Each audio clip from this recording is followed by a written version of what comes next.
Pinwheel Princess is a top-down RPG game about a princess saving her prince, and we flip the damsel in distress for the game. The start of the game, you're introduced to the princess, and her prince or her duke is kidnapped by the sorcerer because the sorcerer wants her magical yo-yo.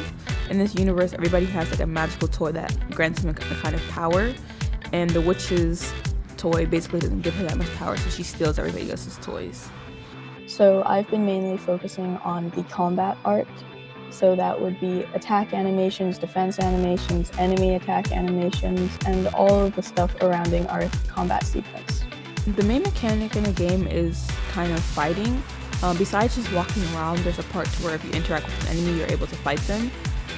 We took inspiration from like old school Pokemon games for like the fighting style. The characters will either fight with their toys, but if they're one of the enemies, they are actually the toys themselves. For the combat, we're doing animations, and so I've been doing frame-by-frame animation. We wanted to contrast the pretty, like, blocky, walking around non-combat art to a more fluid combat art in the combat sequence. We wanted her to be a pretty traditional princess, her clothing to be pretty fairy tale.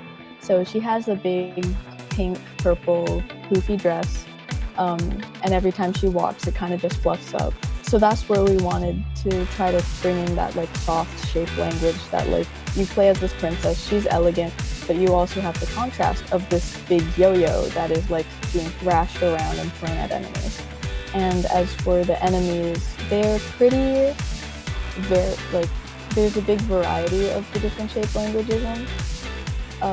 At least for one of our characters, the sea monkey, his body is pretty bulky. He's generally supposed to be big and like pretty angular and round at certain points, but it's just to show that like he is like strong and he looks like a tank because he can take a lot of damage.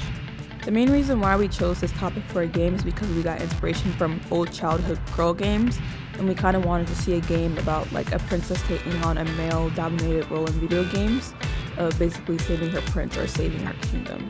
While growing up, I noticed a lot of girl games would either have something related to like dressing up or makeup or be very pinky. And then if it was a male-dominated game, most of the female characters would be off to the side or would be the prize for the male character. And in this game, we kind of switched it up by having the prince or the duke be like the candy for the girl.